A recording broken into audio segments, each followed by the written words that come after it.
Bonjour et bienvenue dans cette nouvelle capsule des astuces de Sophie pour KDP France. Aujourd'hui, je vous présente les 6 règles d'or pour une couverture à fort impact. Vous savez, le visuel, c'est ce qui vend, c'est ce que le client achète d'abord et avant tout.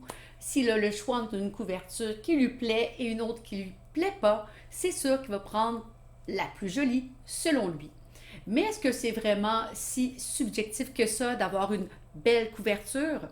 Oui et non, mais des principes graphiques simples peuvent vous aider à augmenter vos chances d'être bien vu, bien positionné et surtout bien vendre. Nous avons d'ailleurs une formation qui a été créée par une vraie graphiste. Vous avez tous les détails en bas de page.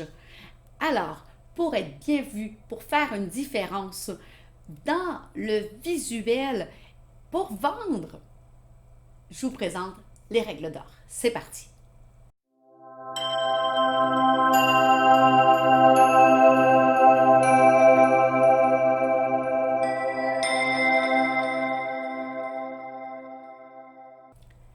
Si ce n'est pas déjà fait, je vous invite avant tout à vous abonner juste en bas.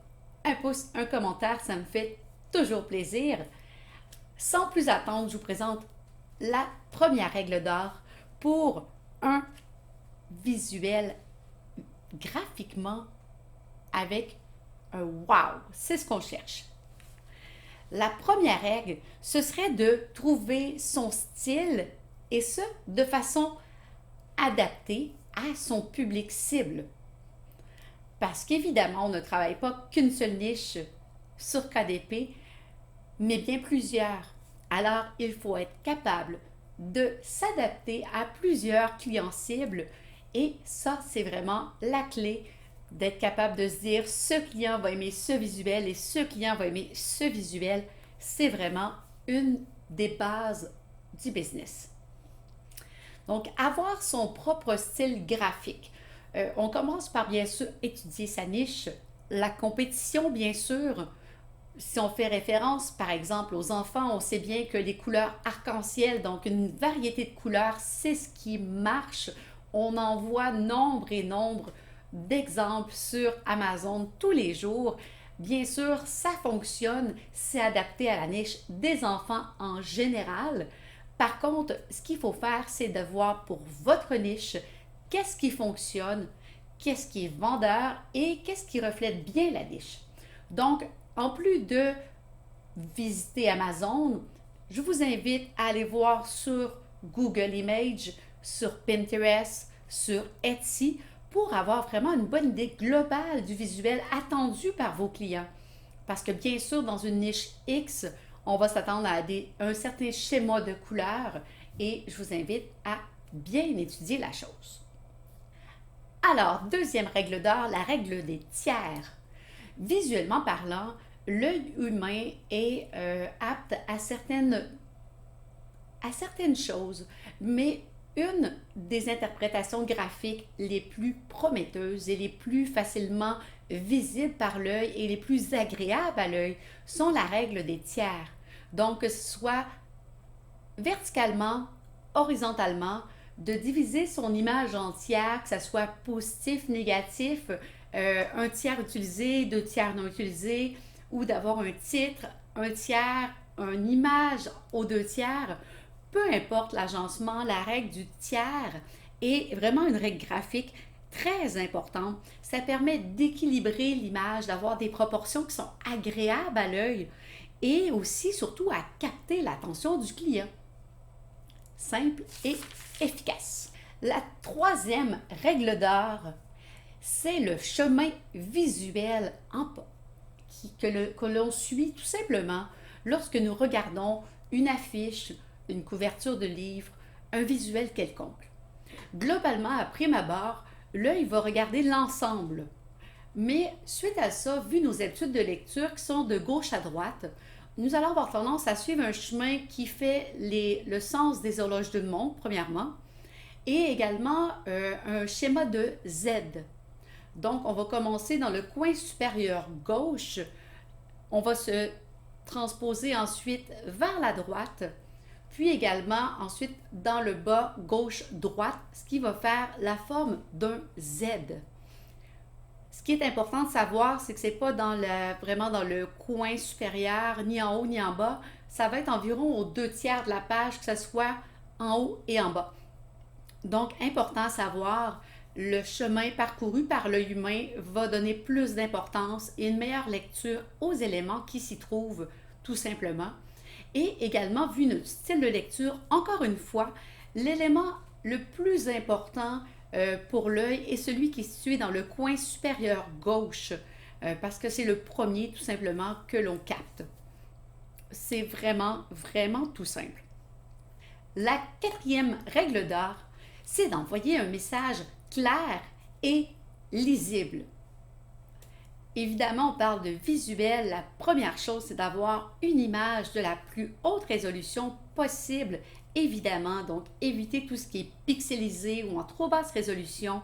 De un, ça ne va pas donner une impression de légitimité, ça va être pas beau visuellement, mais c'est pas vendeur non plus. Donc, une image de très bonne qualité avec un fort impact et les polices utilisées vont agir comme un logo pour votre livre parce que votre titre, accrocheur, ne sera pas bien vu s'il est trop fondu dans le décor.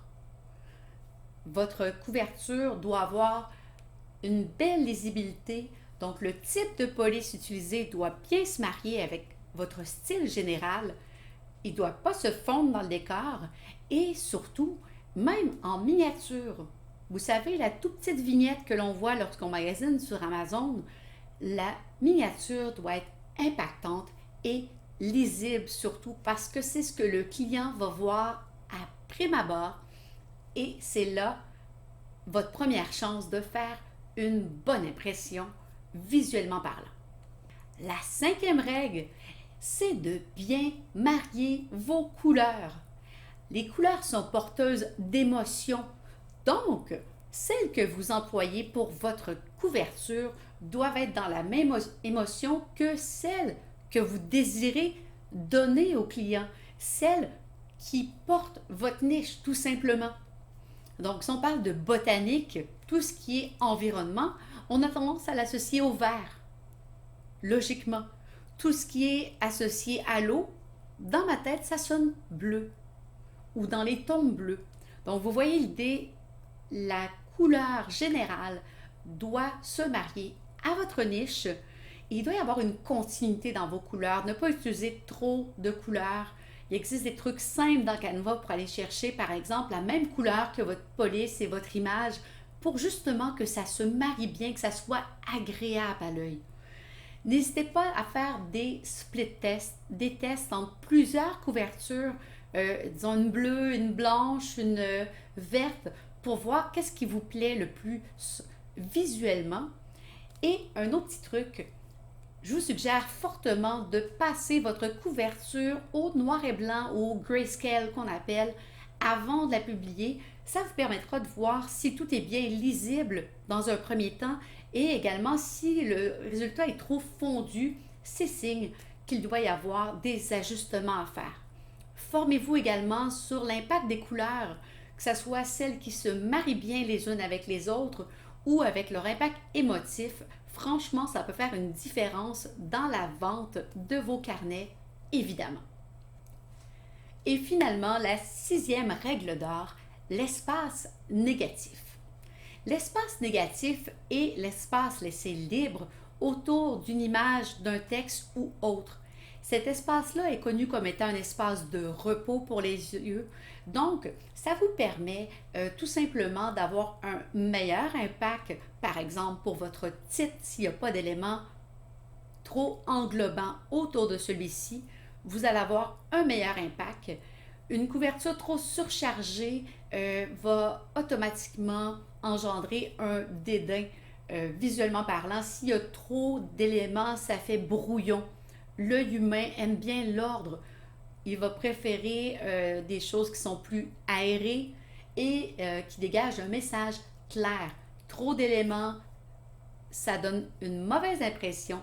Donc, gardez vos couvertures simples, aérées, dynamiques et c'est là que vous allez faire un impact gagnant. Et puis surtout, encore une fois, assurez-vous que votre titre, l'élément principal de votre couverture, est bien vu et surtout aéré pour permettre une lecture plus facile. Donc voilà, c'est tout pour cette semaine. J'espère que cela vous aura plu. Je vous dis à la semaine prochaine.